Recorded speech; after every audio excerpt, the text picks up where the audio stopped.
Hello everyone, you're watching New World News, and on this episode we're going to do something a little special I've put together called Communist Propaganda Greatest Hits. This is the first installment, and it's starring MSNBC's Melissa Harris Perry. Our first clip is going to be one that a lot of people have seen and raised some concerns about. It's her talking about community and children. After that, we're going to have an excerpt from the Next News Network and a quote that they have compared to. So we haven't had a very collective notion of these are our children. So part of it is we have to break through our kind of private idea that kids belong to their parents or kids belong to their families and recognize that kids belong to whole communities. Once it's everybody's responsibility and not just the households, then we start making better investments. All right, so first thing I think we should bring up is the fact that she even has the notion that children are owned by their parents. Children being owned kind of sounds a bit like slavery to me. I don't think you own children. I think children are your responsibility. You're supposed to raise them, but you seem to think it's everyone's job to raise them. It's the whole community's. Between this and another clip we have of hers, I think it's really kind of creepy and cult-like, kind of like she wants to be like, hey, little kids, come over here, I'm your new mommy, luring them in with candy and stuff. Some sort of child molester. When an opponent declares, I will not come over to your side, I calmly say, your child belongs to us already. What are you? You will pass on your descendants, however, now stand in the new camp. In a short time, they will know nothing else but this new community. And this, good comparison because most of the far left liberals are now socialists. Hitler was the leader of Germany's National Socialist Party, and the left shares a lot of same views as Hitler. I mean, you can tell how far left they've gone by the fact that you now have a open socialist on their presidential debates and running for president. So, let's see. Here's the other clip of Melissa Harris Perry talking about your kids and how she wants to take you from you. Will always want some level of inequality because it's a representation of meritocracy. People who work hard and sacrifice and save their money and make major contributions, we think that they should earn a little more and they should have more resources, and that's fine. But we also, however, have to have a floor under which nobody falls. And if you're below that, especially if you're a child and you're below that, we are not going to accept that. You do have the right to health care and to education and to decent housing and to quality food at all times. Yeah, there you have Melissa Harris Perry saying that she basically wants to be everyone's mom. This is part of the problem with government nowadays that I've been trying to address, especially with liberals. You hear me call them children because they are, and because they have figures like this speaking to them, basically saying that it's the government's job to be their mom, that they should be giving them housing and food and education and healthcare and all the loving, caring, nurturing things you would expect mom to do. The problem with government is they're not really good at anything they ever set out to do. But the ironic part about all this and the hypocrisy is if you look, 4 of your MSNBC hosts owe tax debts. So Melissa Harris Perry, who believes in this crazy socialist system and thinks that, she's going to guilt trip everyone into being a part of it, she isn't a part of it. She is not supporting these welfare recipients that she advocates for. So, you should always lead by example, because otherwise you end up looking like a fool, and that face right there. Come with me to Nerdland for a little book discussion. The author, Princeton professor Martin Gilens. The title, Why Americans Hate Welfare. The data, more than a decade of public opinion surveys conducted by nonpartisan academic researchers. The results? Americans support spending for the social good, including Social Security, education, and assistance for the poor. At the same time, they oppose, often vehemently, the same kind of spending when it's called welfare. The puzzle? Why do Americans support helping the poor but oppose welfare, which is the primary vehicle of spending to help the poor? The answer, according to Gillens, is that it's not due to individualism. It's not due to economic self-interest. Nope. Turns out that Americans hate welfare because media, at the behest of conservative politicians, have relentlessly linked welfare with black people and have hammered home the idea that welfare recipients are undeserving. And here's the kicker. Gillens did this analysis because media, at the behest of conservative politicians, have relentlessly linked welfare with black people. President Obama quietly announced a plan to gut welfare reform by dropping work requirements. Under Obama's plan, you wouldn't have to work and wouldn't have to train for a job. They just send you your welfare check. And welfare to work goes back to being plain old welfare. That is not true. As a factual policy matter, that is not true, but it is out there. And strategically, it seems to be part of the Romney campaign's new bid to try to change the subject away from what everybody else has been talking about for weeks now, which is their own candidate's refusal to release his tax returns. This is a new gambit from the campaign, part of an effort to start talking about anything else, even if it is what I believe to be obvious dog whistle racism in this newest campaign gambit. Joining us now is Melissa Harris Perry, host of the great MSNBC weekend morning show with the same name. Melissa, it's good to see you. Thank you for being here. Absolutely happy to do it. I bet you are happy to do it. Happy to reinforce this idea that you are propagating that welfare is linked to black people. It's funny how she says that it's the conservative media that's doing this, because you just saw her buddy Rachel Maddow saying welfare dog whistle black people. I mean, this is the way they want to try to train their audience, is so that they hear these code words and immediately their brain goes into a sort of, militaristic, okay, what do I need to do in order to not be henpecked by these hypocrites? Because, again, they mentioned, let's have Romney release his tax records. Yet more of your constituents do not pay their taxes. So let's carry on. I believe up next is another clip with her going after Ms. Romney. There's a handful of views. This one, I believe, is involving his family, adopted. And then one that was pretty cute. Everybody loves a baby picture. And this was one that really, a lot of people had emotions about this baby picture this year. This is the Romney family. Yeah. Right. And of course, there on Governor Romney's knee is his adopted grandson, who is an adopted African American child, Kieran Romney, and he captions for this one of these things is not. And that little baby front and center would be one. And isn't he the most gorgeous? My goal is that in 2040, the biggest thing of the year will be the wedding between Kieran Romney and Northwest. Can you imagine Mitt Romney and Kanye West in I think this picture is great. It really sums up the diversity of the Republican Party. Yeah. Every RNC, they have a little convention. One black person. We still have so much to get to, including the annual look back in laughter tradition of asking, hey, was that racist? So don't go anywhere. There is, of course, more Nerdland at the top of the hour. Hey, was that racist? Her making fun of one of Mitt Romney's family members because of the color of their skin, singing a little song about it, again, illustrating that their audience is a bunch of children. And then, to top it all off, you have the one guy make the remark about it shows the diversity of the Republican Party.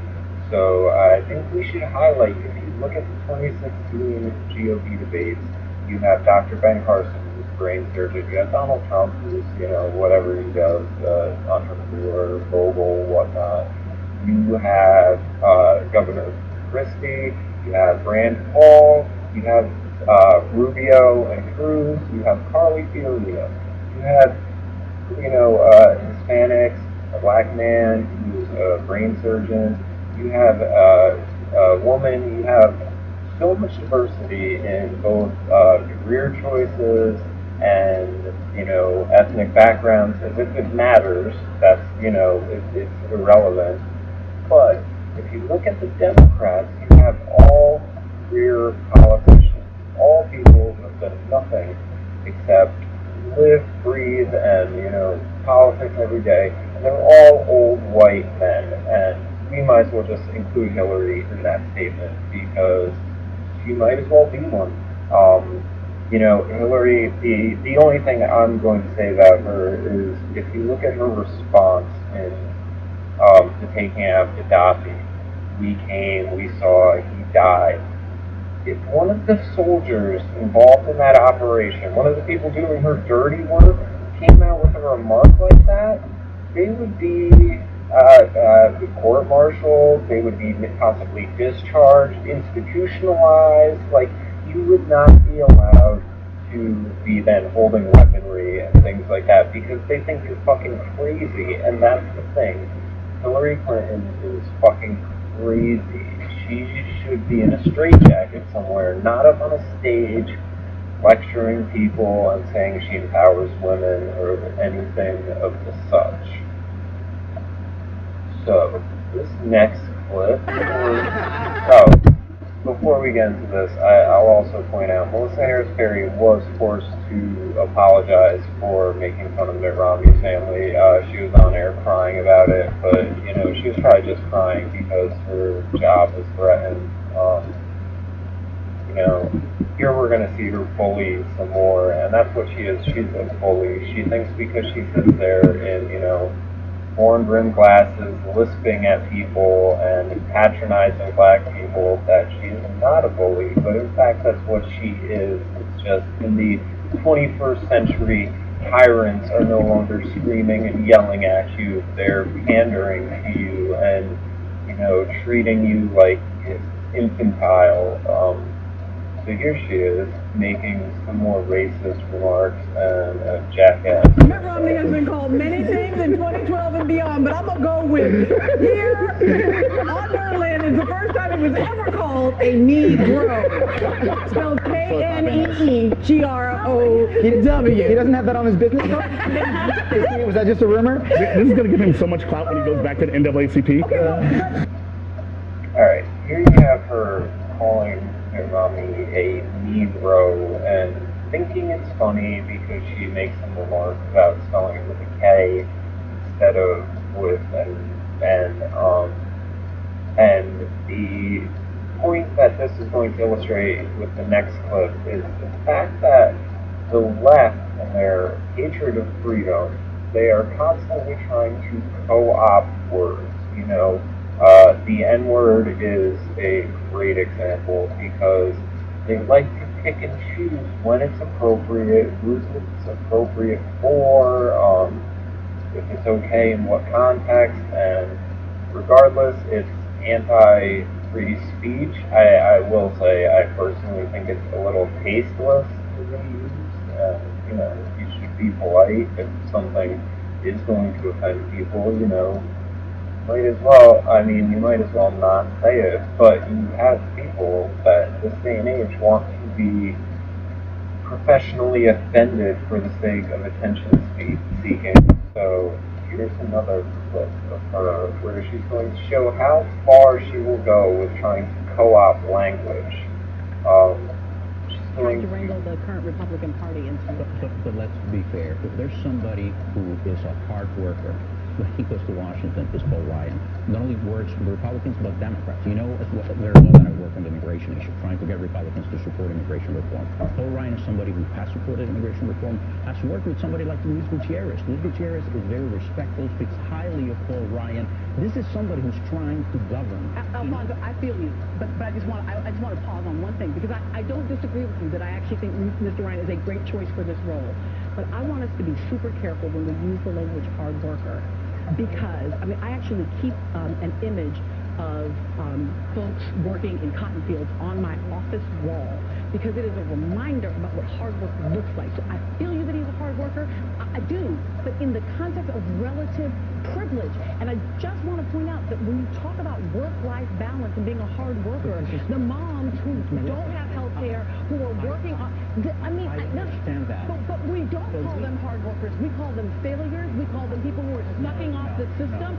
No, really, y'all do. That is really what you guys do as a party. That is very unfair. I think we cannot generalize about the Republican Party. That's true. Not all Republicans.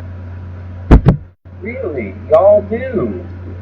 I think it's interesting to point out the, you've seen a handful of clips, you can tell how she talks normally, and when she tries to make this point, the way she emphasizes it and switches her whole voice, it goes to exactly to what I was saying, that the way the tyrants nowadays function is in this pandering, this thing, listen to Bill Gates talk, and he's, sort of talking like he's talking to a bunch of children and emasculating them. But I'd like to see a quote. I'd like to see her bearing some proof that Republicans or conservatives are saying this. I mean, some of the things that they accuse people, it's just ideology, dogma, I don't even know, or indoctrination. But wanting to call up hardworking, you can't say anyone's hardworking now because black people are hardworking. I mean, this is ridiculous. The kids in sweatshops building iPhones right now are hard fucking working, and they had to put suicide nets up around the factories. You don't see liberals going out and boycotting Apple because, it hurts. So, let's see what this next clip is. I believe it's her talking about Mark Cuban and slavery. Mark Cuban, the owner of the Dallas Mavericks, who sounded a note of caution. While Cuban called Sterling's remarks abhorrent, he warned that a blanket call for the NBA to kick Sterling out of the league for something he said in private was a, quote, very, very slippery slope. In interviews published this week by Inc. magazine, Cuban waded even deeper into the complicated discourse on race in this country. I know I'm prejudiced. I know I'm bigoted in a lot of different ways. And I've said this before. If I see a black kid in a hoodie at night on the other side of the street, I'm probably on the same side of the street. I'm probably going to walk to the other side of the street. If I see a white guy with a shaved head and lots of tattoos, I'm going back to the other side of the street. All right, so let's review the whole story. Wealthy owners, check. Profit made from the sale of black bodies, check. Racial angst, check. We're going to have more on the case for reparations after this.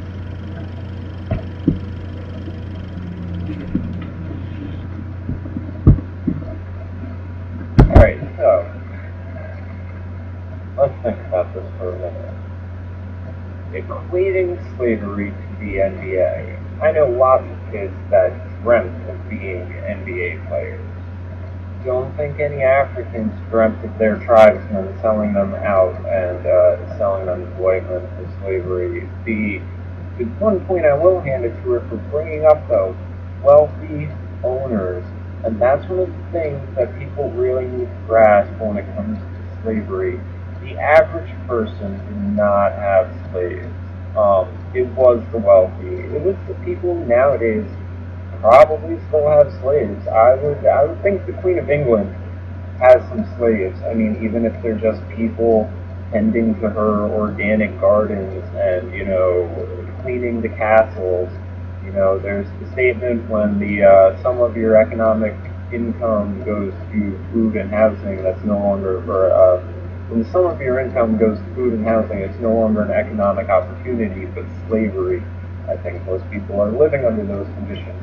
But also, I feel like people don't grasp, we hear from abortion advocates and such how having children is so expensive because, you have to shelter them and you have to feed them and everything like that.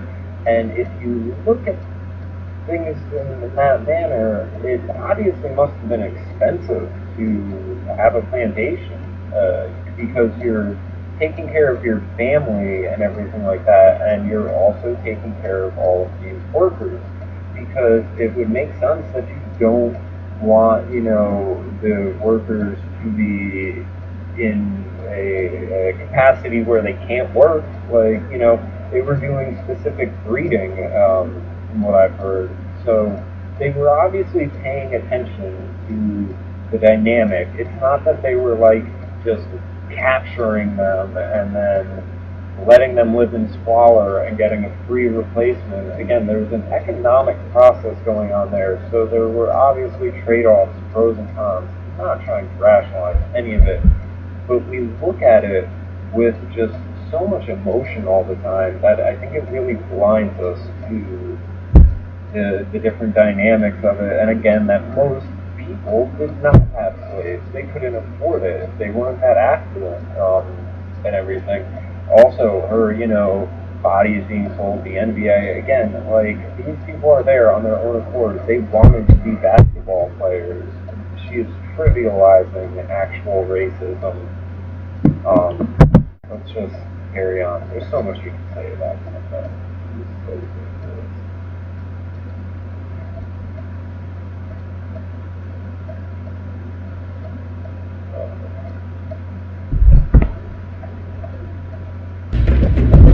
As adults, we will talk among ourselves about last night's verdict in the George Zimmerman trial. But as we look forward, we're also going to have to grapple with what we're going to say to our children. Because what we must not forget is that Trayvon Martin was not an adult. He was the child of Sabrina Fulton and Tracy Martin. He had just celebrated his 17th birthday. I'll never forget the relief I felt. I'm a sexual assault survivor, and yet the relief I felt at my 20-week ultrasound when they told me it was a girl. And last night I thought, I live in a country that makes me wish my sons away. Wish that they don't exist because it's not safe. Okay. This clip I put in here because I wanted to point out that I think this is where the real systematic racism is, or this idea that a 17-year-old kid is not a young adult, that they're a defenseless child. I went to a majority-minority high school where there was probably 10 white kids for every, 60 black kids. A handful of Hispanics, and let me tell you, no one at 17, black, white, Hispanic, Asian even, whatever, at 17 was a defenseless child. That is ridiculous, and that is being patronizing, and that is where the mental enslavement of the black people is continuing. This idea that, no matter what, you're just a little baby. You are a defenseless little victim. You have no power, no matter what. And we're going to get into some of the propaganda images that surrounded this, because this became a runaway theme with the Trayvon Martin trial. As you see, am I next? With the Skittles and the hoodies. It's ridiculous. And then here we have one where one photo, one hoodie, one goal, justice. Chase Allen Gibson, future movie star. And this is the thing. The left love exploiting children and exploiting tragedy. They love it. They love dead children. They love it because it gives them a reason and a way to bully. Because if they use them, Piers Morgan, a great example pointed out by Ben Shapiro, he stood on the graves of the Sandy Hook victims day in and day out, and they do it, all of them do it every time, where they say, you need to bend to our will and what we say and act how we say because we have the moral authority, and if you don't care about children. I'm going to have another video in this Communist Greatest Hits propaganda series where I'm going to get into Fuck Hate, the group, and they're exploiting children along with children being exploited for climate change and against Donald Trump. Here, let's go into some other aspects aspects of this, though, because this propaganda, as you see, they even spread it to Martin Luther King, which, thank God, his niece, who's very outspoken pro-life advocate, said Martin Luther King would not wear a hoodie, and she's right. I couldn't find a picture of him that was not wearing a suit and tie, and that's the other thing that I think is really interesting. If you look at the face of the civil rights movement, you know, Martin Luther King, Malcolm X, all of them, all very well dressed. They always cared about how they presented themselves and everything else. And then you see the movement of nowadays, where it's this, you know, people in hoodies and bandanas, and I mean nothing against that. There's plenty of time to wear different things for different occasions, but you know, I think when you want to obtain a certain level of respect, you do have to present yourself a certain way. I don't think there's anything wrong with that. I think if I wanted to look more respectable today, I would have shaved my face, but I didn't. So you'll just have to take my scruffy opinion for what it is. Here's one scary MLK commemoration speech. This will further show you what she thinks defenseless child is capable of doing. I hope he tried to stay alive. I hope he knew that he lived in a state with a stand-your-ground law, and I hope he whooped the shit out of George Zimmerman. And it's not disreputable to have because he encountered a stranger who was prepared to kill him, and you know how I know? Because he killed him. That our bodies and voices never forget that we are artists. That white bodies become black bodies when they creatively imagine themselves as a black body, a body that is vulnerable to the shed of its privileges. That hetero bodies can become queer bodies to the extent that they are willing to lay down with their queer brothers and sisters by shedding our privileges. That male bodies become meaningful bodies, not when they act in militarism and violence against female bodies, but when they act in solidarity with women's bodies. We must never forget the art that our bodies and our voices make, because the artist is creatively maladjusted, just as King calls all of us. Alright, well, besides her saying I hope he took the shit out of his remarks, that shows you what she thinks a defenseless child is capable of, and the rest of that, I don't know what she was talking about. She's kind of weird. I guess we can, and this is the thing, where it just shows how much nonsense comes out of their mouths, because they want to talk about systematic racism, institutionalized racism, and you can point to the past and say these things existed, but there was generally a law, and it was a law that then the system and the institutes of the system upheld. And now she's basically saying, oh, well, if you imagine, if you're white and you imagine yourself not having privilege, then you're, I guess, imagining away racism. So it's crazy how they seem like it's this chasing phantoms thing, and then you can kind of wish it away. I also think when she was saying that heterosexual people have to lay down with homosexual people, I think she was saying you basically have to fuck. Like, you just have to fuck one another in order to not be homophobic. This, again, the left brought up, I heard this crazy thing about them saying, there's Grindr, the gay dating app, and they were saying that if you express a racial preference on Grindr, that you are, a racist of some sort. So now it's at the point where they were literally saying you have to suck a black dude's dick in order to not be a racist. And it's just craziness at this point. And that's why making videos like this can be so lengthy and so easy, because they are so ridiculous all the time. So let's see how this woman's going to make a jackass of herself now.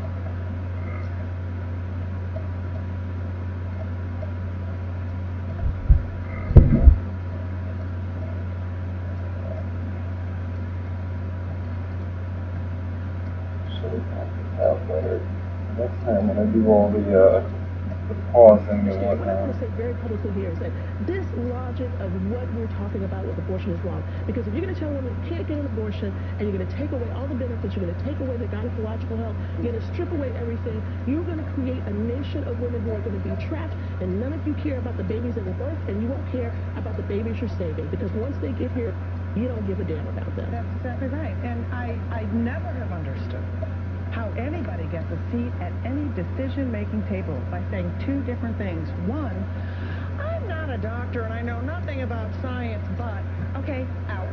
Yeah. Two, I want to reduce the number of abortions, and the way I want to do that is to remove access to affordable birth control. You, out. Yeah. In Ohio, the quote-unquote right to life is suing to block the Medicaid extension. They want, and which does not cover abortion. It covers contraception, and they you know, there's a split, but there are two groups who are suing because they don't want low-income women to have access to contraception. So no contraception, no abortion, compulsory pregnancy, and then the children that you have to be hungry. And because that is what will punish you for having had sex. That's right. Because that is what will punish you. For women to have joy. No, they don't. They want the sacralized sperm, and it's time that we quit sacralizing sperm in this country and making it be the most important thing that there is. Because we need to understand that it's not just a woman who's making a baby. A man is on the other end of that. Right. And Bia Butler wins. Not just man making a baby, not just woman making a baby. That's a very valid point. So I wonder why men don't get to, say, block women from having abortions.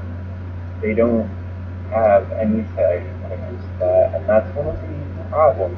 You know, the left likes to make everything again. Oh, if you're not for this, you're against women. If you're not for this, you hate children. I don't know why the government should be helping you not get pregnant. I mean, if that's, you know, this whole idea, why does the government need to be in your bedroom?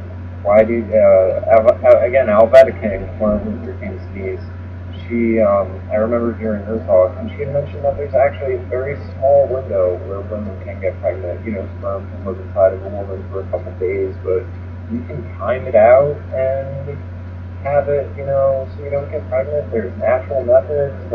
There's like a pharmacy on every corner. Like, why you can't just buy condoms? I don't know. You can pull out. Also, as far as the ridiculous women, they don't want women to have joy. Here, a little fact: 70% of women get off from oral stimulation, oral sex. So you don't really need any contraception with that. So if you think you need this contraception to enjoy your sex life, it's probably pretty awful. So that's what I have to say about that woman. And these are all crazy people. Should probably be but somehow they lined it up on Gay Kelly. So see what ridiculous this is. I'm gonna look next.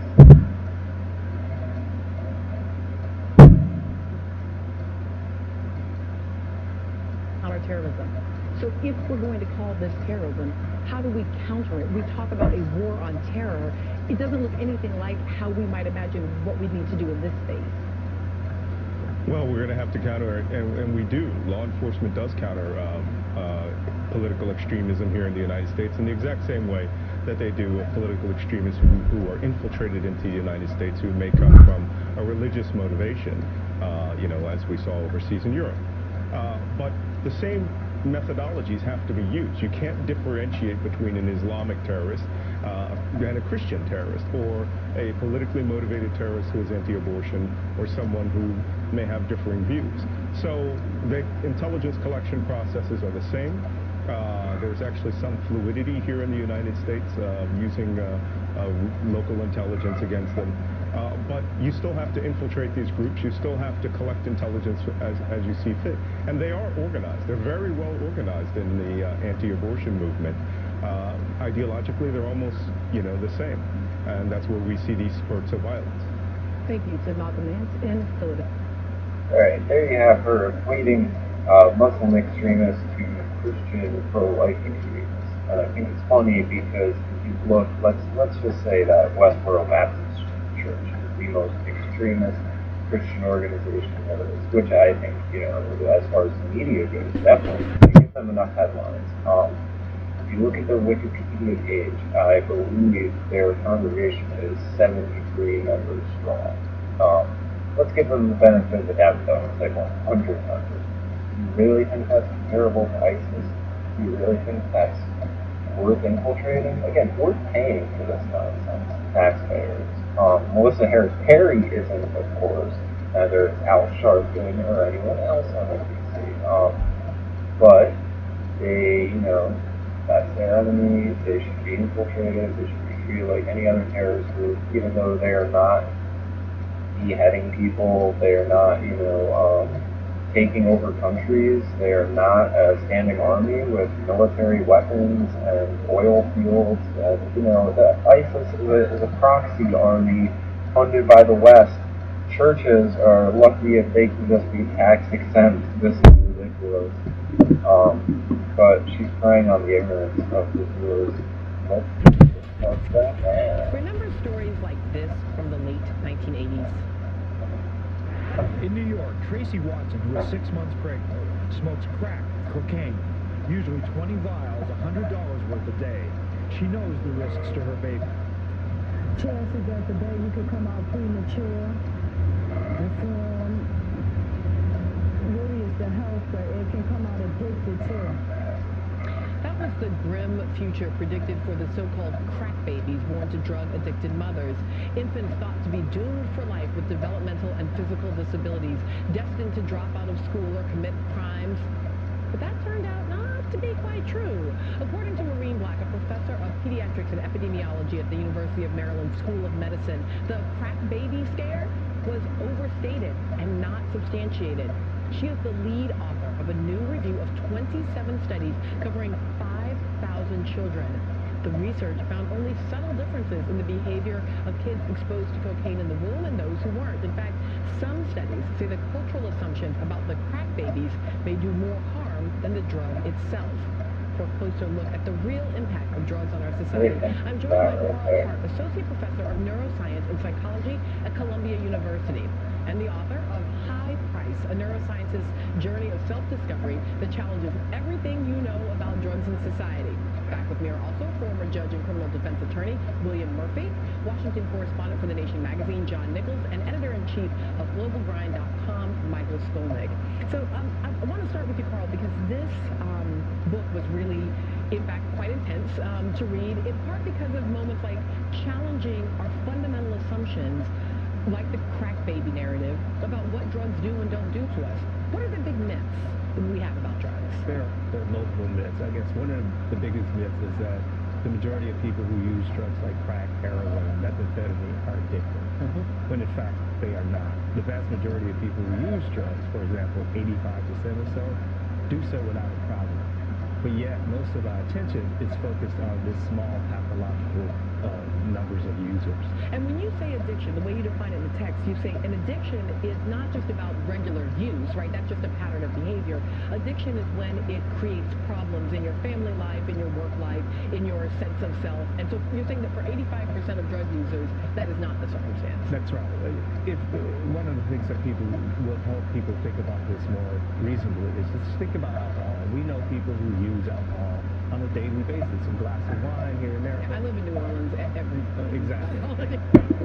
Alright, so, first of all, you said your thoughts about people using drugs are worse than doing drugs themselves. I don't even, I'll say it again. She said what people think about other people doing drugs is more dangerous than doing drugs, because you can overdose and die from your thoughts, obviously. I mean, this is sheer insanity. Then this guy also goes on and said 85% of people are doing all these drugs, and it's not a problem, and they could be doing them every day. And I mean, again, this okay, so moms, pick up the pipe, go for it. Because obviously, according to these guys, it's not that bad, and that's the problem with liberals. There's always a little room for the degeneracy. They are the most morally deficient people I've ever seen. Like, the idea that this was even put on. Who is programming this network? This is weaponized media. This is, I mean, it's so crazy to have a news segment downplaying the harms of drug use, and not only drug use, but drug use for pregnant mothers. I mean, they say things like fucking what music the mother is listening to affects the baby, and you're really trying to tell me that smoking crack is perfectly fine while you're pregnant. This is sheer insanity. I don't even know. Other point though, if drugs are not a problem for 85% of the population who's doing drugs daily, according to this guy, then how about we start defunding a lot of things, like the police force? Let's have them not acting as these revenue collecting, fucking SWAT team fascists, and have them all get on some detective work. There's plenty of missing children. There's plenty of unsolved crimes, and they could be doing a lot better for society doing that instead of pulling people over and pickpocketing them and, regulating what people can and can't put in their body, especially if you guys are saying it's all fine and good. So let's stop the DARE program. Let's stop DEA, whatever agency. I'm sure there's a bunch of alphabet agencies with drugs. Might as well just greenlight it all if it's not a problem, but I don't think the majority of people think that. So, let's see what we have next. Communist propagandist greatest son, Melissa Rose.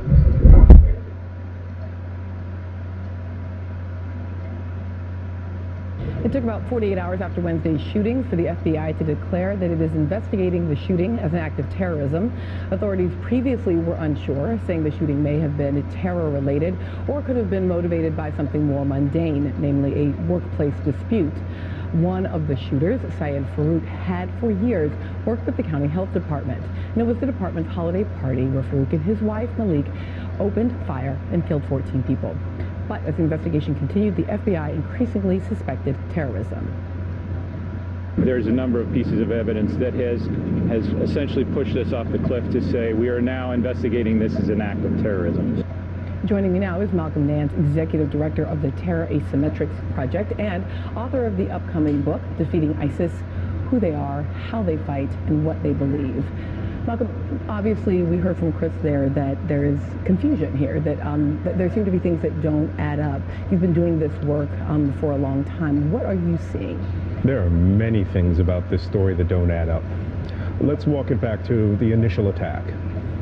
If these people were radicalized, and clearly they were in some way, shape, or form, they had tactical equipment, they had very long, high-caliber weapons, they had a bomb laboratory and bomb factory inside their garage, they went to this party, they carried out this massacre. Which would make you ask the initial question, those of us in the intelligence community, why wouldn't they have gone to a bigger target, a better target? Why would they have such a personally focused target? So that's question number one. Question number two is, most people who do this sort of thing, they will carry out an attack and they generally won't leave a 6-month-old baby behind. We've seen it in Nigeria, Boko Haram. They kill their family before attacks in order to meet them in heaven soon afterwards. I've seen in Iraq, people actually use their baby as a bomb. But we've never seen one where they just hand the baby off to the mother, say, I'm going out to the doctor, and then carry out a terrorist attack. So it's a hybrid. It's almost a combination between a workplace violence incident, which may have precipitated and stopped a much larger terrorist attack on a more popular or a more strategic target in the area. I want to talk about something else in the context of all of this. So we also heard there from Chris Jensen that hundreds of investigators are looking at evidence all around the world.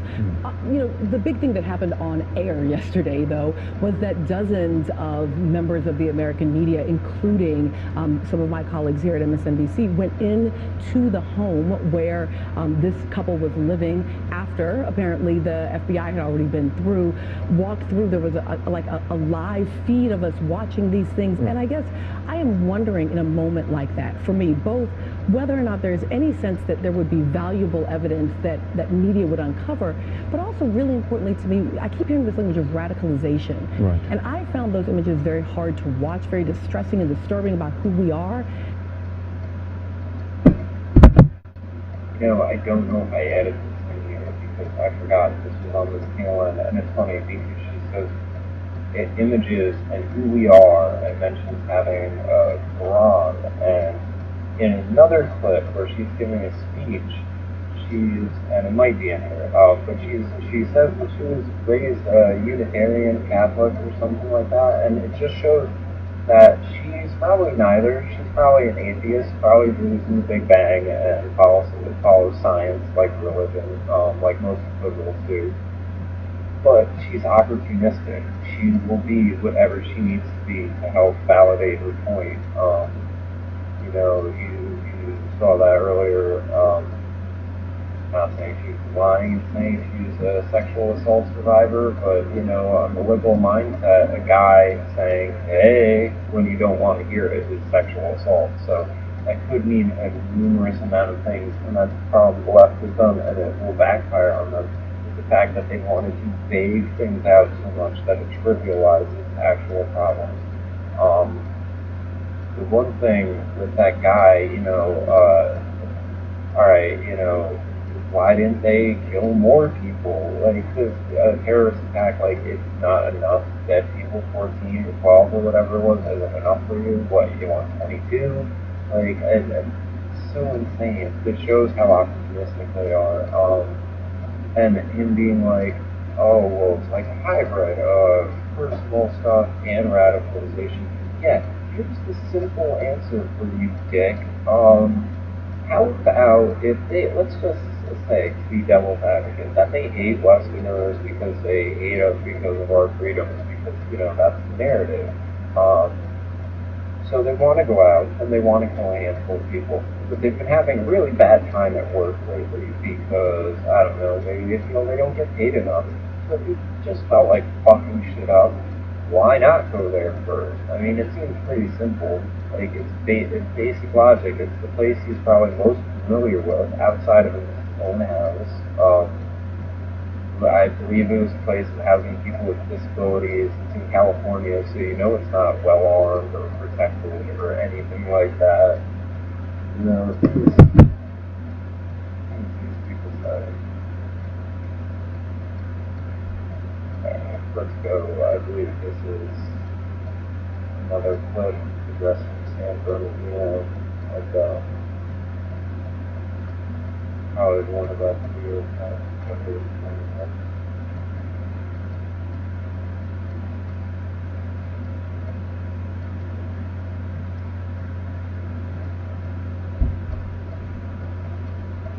What difference does that make? So let me be clear. I am a Unitarian Universalist with a Mormon mother who goes to Catholic church with my Catholic husband.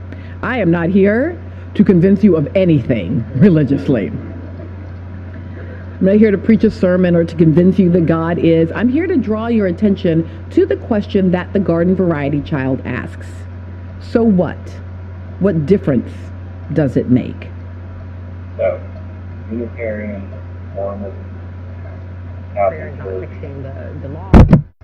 Catholic Church, but when it concerns minorities, she will always consider herself part of that we.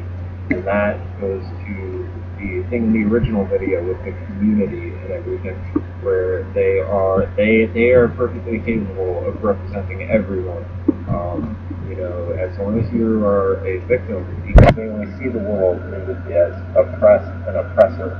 So she feels perfectly fine speaking on behalf of everyone she feels is oppressed, whenever. So like in this other clip, where this woman, more so than what Paris Harry makes herself, And then all of a sudden we find out they're Muslim. Bam, gun violence is out of the question. We start talking about terrorism, and I'm extremely disturbed. I mean, I looked at the New York Times cover today. Here you have a whole op-ed on gun control. Great. Right next to it is pictures from the apartment of things that I have in my house. Yes. Like, these are things that all Muslims have in their house. There's nothing about that that tells you a story about what terrorism looks like. So you're telling me that when my friends who are not Muslim come to my home and see a Quran or see frames on the wall with a scripture for my religion, is that supposed to tell you something? I mean, it's absolutely outrageous. We would never do that to anyone, and we didn't do that to deer. We didn't do that to Ruth. I'm tired of the double standards of how we treat Muslims. I mean, they are the perpetrators. That image, and then also right next to it, an image of the shooter and suspect there in hijab, and that idea that, like, okay, this is what terrorism looks like. For me, that is a difference, and it is a material and meaningful difference in how we. So on the one hand, again, I want to be able to talk about what the thing is that is terrorism. On the other hand, I have to reflect that this happens only for specific communities. This happens only for specific communities, and as the woman said, we didn't do this for Ruth. And I hope everyone remembers, Dylan Ruth was the white kid who shot up a church in Charleston. You took a picture of him and focused in on the belt buckle, I believe, or the picture of the car with the license plate, one of the two. Either way, you found a picture of him with a Confederate flag and launched a full-on war against the Confederate flag over it. You definitely did that. You did that and worse. And I will say you've been doing this for the past 15, 20 some odd years. I can remember being in middle school after Columbine happened, and because I listened to Marilyn Manson, I had classmates thinking that I was going to shoot up the school, because that's what you do. Every time one of these things happen, you go and say, well, was it the music? Was it the video games? Was it the violent movies?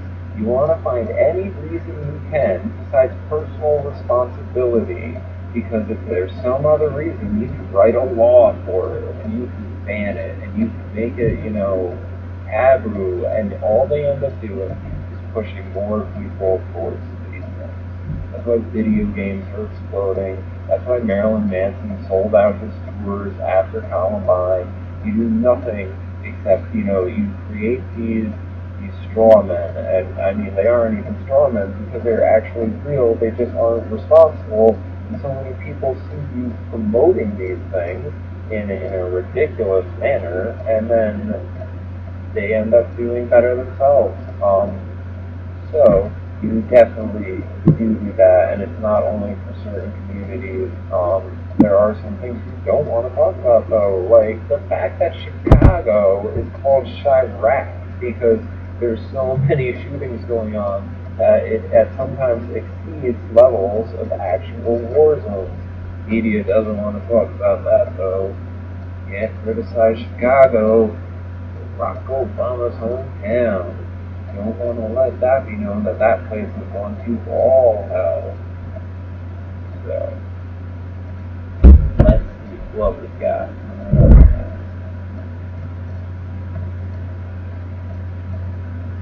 The immediate aftermath of the San Bernardino shootings, before we really knew much of anything about the victims or the suspects involved, we knew we'd hear one sentiment repeatedly, one that we've come to expect in the wake of every national tragedy: an offering of thoughts and prayers for the victims and their families. Politicians and others took to social media and to the airwaves to say essentially the same thing, even if the words were different. Now, it's a common reaction in a time of grief and tragedy, but this time there was also a sense that thoughts and prayers may not be enough. With headlines like this one from the Huffington Post: another mass shooting, another deluge of tweeted prayers. As the suspects' motives were still under investigation, some lawmakers focused on the suspects' most deadly weapons, guns, noting that prayer in the absence of meaningful gun policy change is insufficient. Senator Chris Murphy of Connecticut, where 20 children were shot and killed in Newtown in 2012, tweeted this message: "Your thoughts should be about steps to take to stop this carnage. Your prayers should be for forgiveness if you do nothing." Again. And the New York Daily News put it even more bluntly with a cover reading, "God is not fixing this." As we learn more about the suspect's motives in this shooting, it appears many are re-examining the role of prayer in our response. Joining me now, the Reverend Dr. Catherine Rhodes Henderson, President of Auburn Theological Seminary, and Yolanda Pierce, Associate Professor of Religion and Literature at Princeton Theological Seminary. So I wanted to ask you a little bit, in part because the work of Auburn is about our public discourse about religion. Right. Mm-hmm. So when we tweet prayers, when we say "I'm praying for you," what are we saying? What is the content of that? I think that what we're saying is that that we are aligning ourselves, that we're putting ourselves in the space with those who are suffering, and we're also acknowledging that it's not just humans who are doing this, but that God is grieved, and we believe that God suffers with all of those. In this case, those who have lost family members in these shootings. So it's aligning us with the will of God. It's aligning us with all of those other people who are grieving and with those who are suffering. I think that the recent conversation that you're referring to about prayer is very important, because I think that what the public was reacting to was the sense that prayer alone can be shallow, that it didn't ring true. And there were some of us after Charleston, for example, who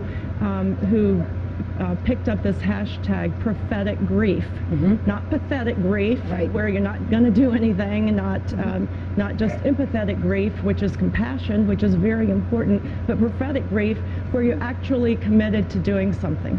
So part of what I find fascinating about that, about what has now been called prayer shaming in response to the kind of prayers offered, is this idea that they are somehow divided, that there's either praying or there's doing something, as opposed to kind of a rich social movement tradition in which both things were happening at the same time. Right. And I think that's the important piece to really focus on. People don't know what to say when people are hurting and grieving, and so prayers and thoughts is sort of what they immediately say. I think the critique is when your prayers and thoughts are contradictory to your actions, right? So I am praying that there won't be any more gun violence, even as I am actually doing something that is the opposite, promoting more gun violence, right? And so how do we deal with the hypocrisy? And then also I think people are tired of saying, well, we're waiting on something supernatural to happen. We could end gun violence if we wanted to. We could end poverty if we wanted to. We as humans have the tools at our disposal